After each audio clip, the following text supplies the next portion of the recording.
So what's different about it?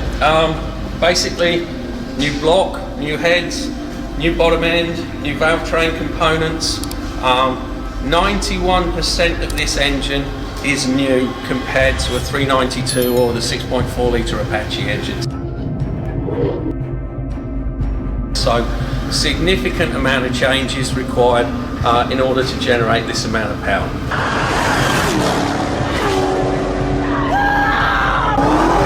I'm going to talk about the 6.2 litre Hellcat engine.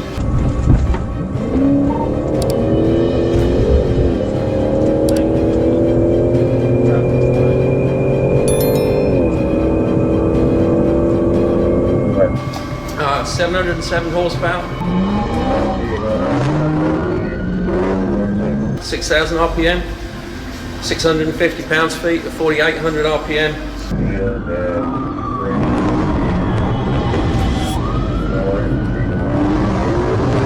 This thing does 411 pounds-feet of torque at 1,200 RPM.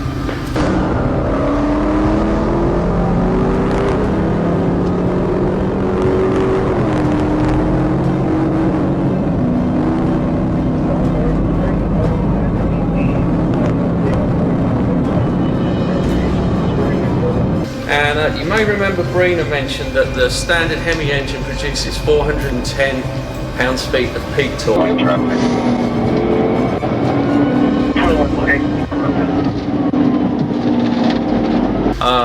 Generates so much power, we actually had to upgrade all of our test cells at CTC. We didn't have any test cells that could handle the airflow or the power output. Alright, get back!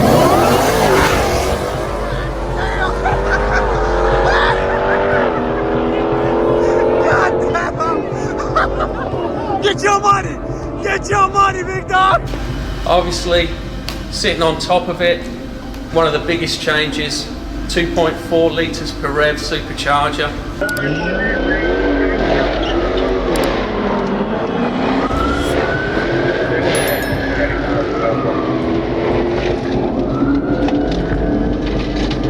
He just ran the car. We run this up to about 14,600 RPM and about just over 11 PSI push.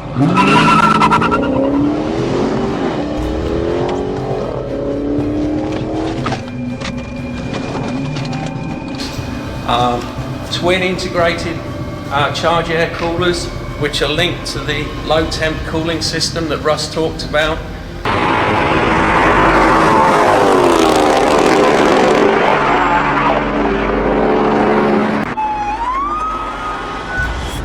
Drags our air inlet temperatures down from about 120 degrees centigrade to about 60 degrees, so a huge enabler in order for us to make the power.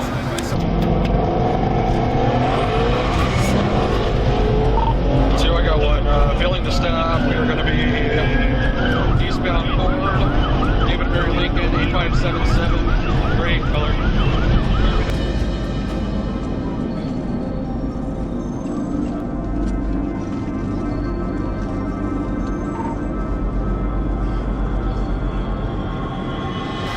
This thing flows about 30,000 litres of air a minute at rated, so if you've all got an office that's 10 foot by 13 foot, run this in it for a minute, there's no air left in that office. So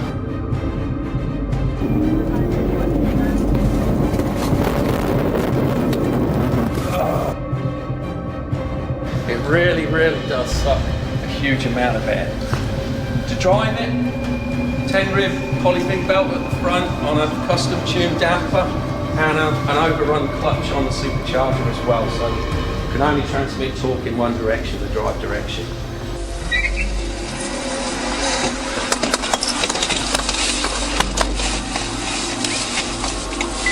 Is taken off. 740 is going to be southbound on Titonia. 74, we're trying to catch up. Still southbound on Titonia. Red and Capital. Speed 0. About 80 horsepower to drive this thing at 6,000 RPM. So significant amount of power through that drive system.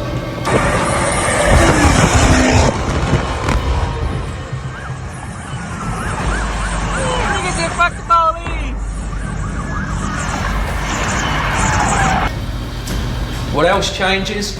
All of that boost that we run basically puts a significant amount of load onto the bottom end of the engine. So where the naturally aspirated Apache engine runs about 80 bar peak firing pressure, on this engine we run about 110 bar peak firing pressure.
It's a relatively large bore engine, 103.9 mil.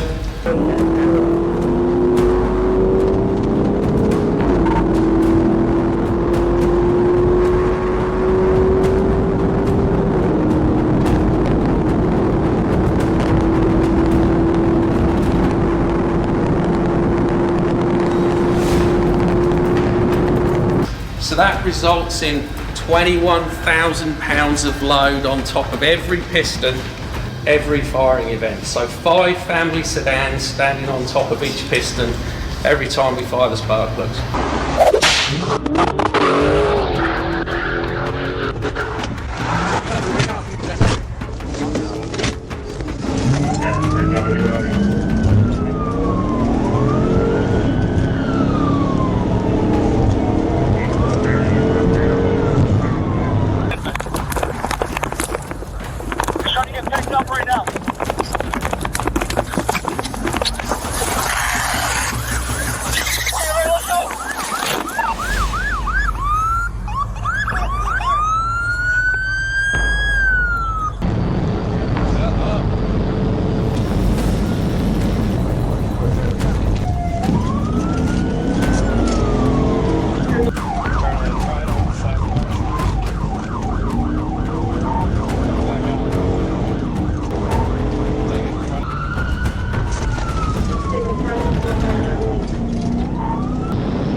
Port injected. The HEMI architecture with the 2 plugs and the port injection, we thought we wanted to retain that.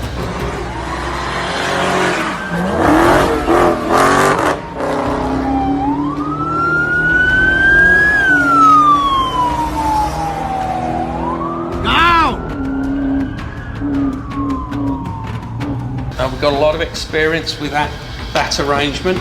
And obviously generating the power wasn't really a problem for us without DI.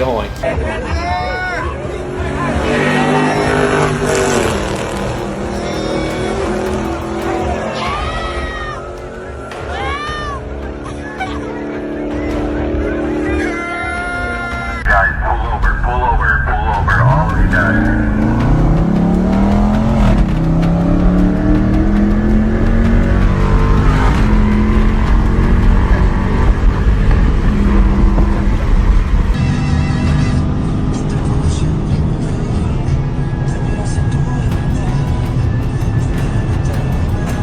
Because of that, we've got fully forged pistons.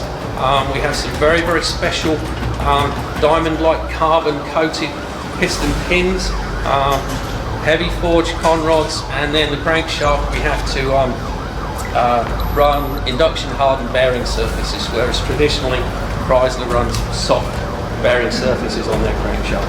So quite a significant change to the bottom end of the engine. Oil pumps are upgraded as well. We pump more oil through the engine. Piston cooling jets that have a higher flow rate. So really lots of extra work to try and harness all of that power. The engine's built in our Saltillo, Mexico plant along with all of the HEMIs. But one big change for this engine, every single engine is dyno tested for 42 minutes prior to delivery to the customer. We run a special cycle which effectively runs the engine in, and then we do a number of checks. We get up to about 5,200 RPM and 90% load. So every engine before it goes to the customer has been run under load. To harness all this power, we've got two transmission options that go with the engine. The 8-speed transmission, upgraded by 30% torque capacity over the transmission used in the V8 car. Basically, that upgrade is by adding extra friction discs in the clutches. There are extra pinions, and the gears are wider. So, very, very substantial transmission on the 8-speed side. On the manual side, we use the Viper transmission, but again, because of the increased torque, we actually add an internal oil cooling pump, and that circulates oil to an external heat exchanger to try and keep everything in check. So ultimately, that's the two powertrain options we offer in the Hellcat, either the manual or the auto, and you'll get the chance to experience them both today.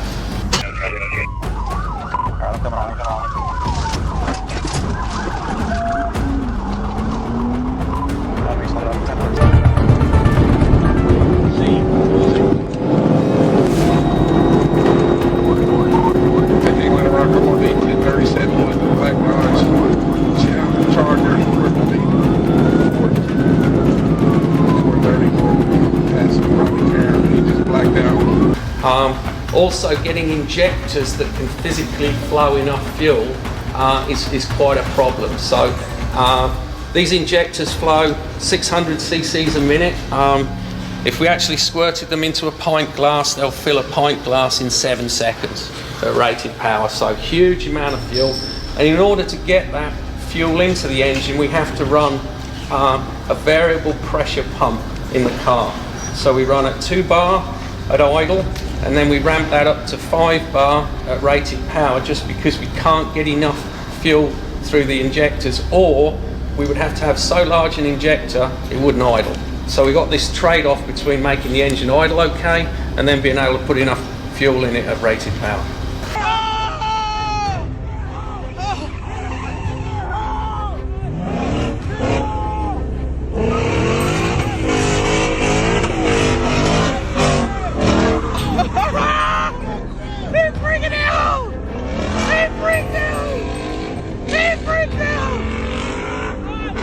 If it's 80 horsepower to run the supercharger, yes. How does that affect the total horsepower? 707, where is it on the ground? Where is the 80 horsepower? The 707 is the net output from the back of the crankshaft. It's measured by the SAE method. Not on the wheels. We have it on an engine dyno, hooked up to a dynamometer. SAE come into Chrysler, witness the tests, and say this is a real 707 horsepower.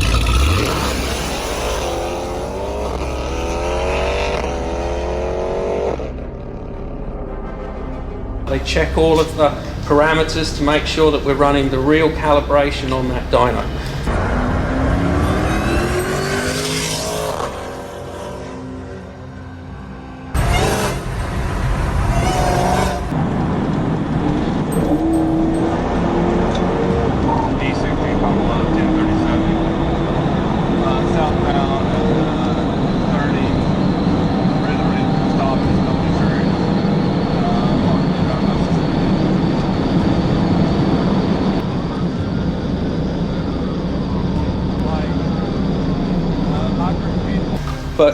effectively, the work being done on the pistons has to be 80 horsepower more than the 707 to take account of the drive. So really, it's over by the time you look at all of the friction, it's really producing 800 and something horsepower. Do you need a different kind of starter motor to get the 80 horsepower running up for the supercharger to run the other thing? No, it's a standard starter motor. Compression ratio is a little bit lower on this engine, 9.5 to 1 versus 10.9 to 1 on a naturally aspirated engine, but it's a standard starter motor. Any particular brand of the supercharger, Roots or something like that? It's a twin screw supercharger. It's supplied by IHI, is the company. And the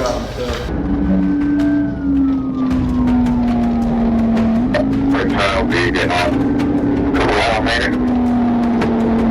no, 20 west, 20 west.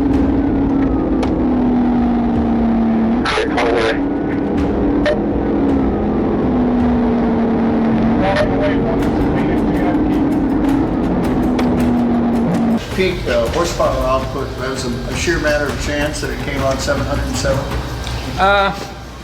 No, Not because it sounded kind of catchy. it's Oh my God. the target was 700, but we didn't want to do exactly 700 or a 701. Everybody's going to say that's not really 700. What was it? 699. So 707 was my team's internal target. We thought it had a nice ring to it, and there was no doubt at all that it was in the 700.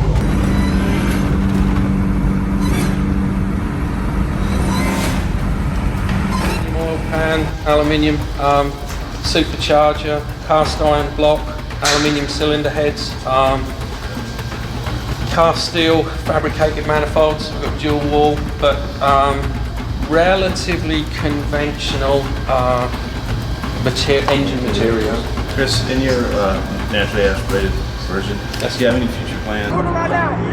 Hey, let's go! Get out there! Let's go!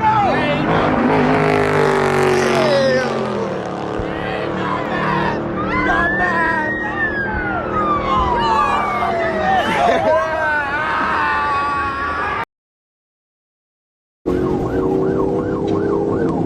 V38 Pine Bluff, 1024.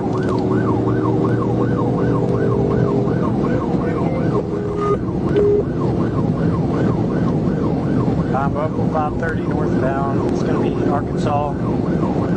Mary, Sam, Adam, Charles, Lincoln, Paul. Going to be 1037 east, northbound at the 30.